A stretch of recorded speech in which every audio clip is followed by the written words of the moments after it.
অনেকে এমন হয়েছে যে টাকা নিয়ে আসে বাট বাইক নিচ্ছেন, বলে আমি তেল কোথা থেকে নিচ্ছি।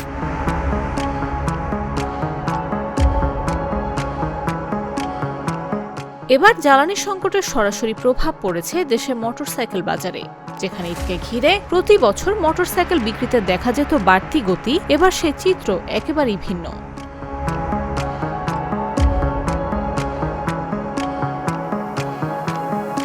তথ্য বলছে, ঢাকায় চলতি মার্চ মাসে মোটরসাইকেল বিক্রি হয়েছে প্রায় 14,000, অথচ গত বছরের একই ঈদ মৌসুমে বিক্রি হয়েছিল 26,000-এরও বেশি। যুদ্ধের পরিস্থিতির কারণে তেলের যে প্রভাবটা এটা আমাদের এই মোটরসাইকেল বিজনেসে বেশ ভালো একটা প্রভাব পড়ছে। প্রায় 50% আপনার প্রভাব পড়েছে যুদ্ধ পরিস্থিতির ফলে। ডিলাররা বলছেন, আগে প্রতি মাসে যেখানে 50 থেকে 60টি বাইক বিক্রি হতো, এখন তা নেমে এসেছে 20টির নিচে।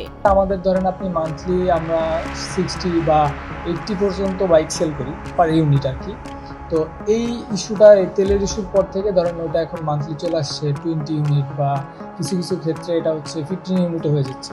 মানে যে কারণ হচ্ছে আমরা নর্মালি হচ্ছে আমাদের বাইকগুলো হচ্ছে বিল্ডই হচ্ছে আপনার পুরো ফুয়েলের উপরে ডিপেন্ড করে। তো এখন ফুয়েলের সাপ্লাই কম, বাইকাররাও রাস্তায় কমই করতেছে, তেল আবার অ্যাভেলেবেল পাচ্ছে না। ডিলাররা বলছেন, ক্রেতারা শোরুমে এলেও সিদ্ধান্ত বদলাচ্ছেন শেষ মুহূর্তে, কারণ বাইক কিনলেও পর্যাপ্ত জ্বালানি পাওয়া যাচ্ছে না সহজে। অনেকে এমন হয়েছে যে টাকা নিয়ে আসে বাট বাইক নিচ্ছেন, বলে আমি তেল কোথা থেকে নিব। মানে একেবারেই সেল ডাউন হয়ে গেছে।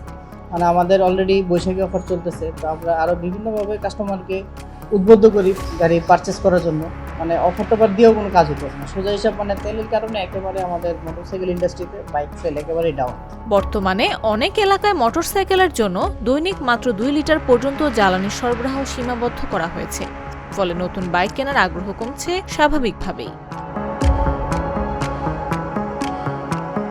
শুধু বিক্রিই নয়, বাইক সার্ভিসিং এর সাথে জড়িত মেকানিকরা বলছেন, আগে যেখানে দিনে 50টার বেশি বাইক সার্ভিসিং হতো, এখন 15টিরও কম বাইক সার্ভিসিং হচ্ছে। বর্তমানে ফুয়েল কোয়ালিটির যে দুর্দশা, এই দুর্দশায় আমাদের সার্ভিস সেন্টারে রেগুলার বাইক ইনকামিং আগে ছিল 50টা, এখন সেটা 15 থেকে 20টাতে নেমে গিয়েছে। সাথে বাজে কোয়ালিটির ফুয়েলের কারণে বাইকের ফুয়েল সাপ্লাই সিস্টেম এবং ইঞ্জিনের বিভিন্ন ধরনের পার্টসের ক্ষতির সম্মুখীন হতে হচ্ছে। বিশ্লেষকরা বলছেন, বৈশ্বিক জ্বালানি সরবরাহে অস্থিরতা এবং মধ্যপ্রাচ্যের সংঘাতের প্রভাবেই দেশে তৈরি হয়েছে এই সংকট, আর এর প্রভাব পড়ছে পরিবহন থেকে মোটরসাইকেল বাজার সবখানেই। জ্বালানি সংকট দীর্ঘায়িত হলে বাইক বাজারে আরো বড় থাকার আশঙ্কা ব্যবসায়ীদের। তবে তেল সংকট কাটলেই আবারও চাকা ঘুরবে, এই আশাতেই অপেক্ষায় বাজার। নিউজ ডেস্ক, জাগো নিউজ।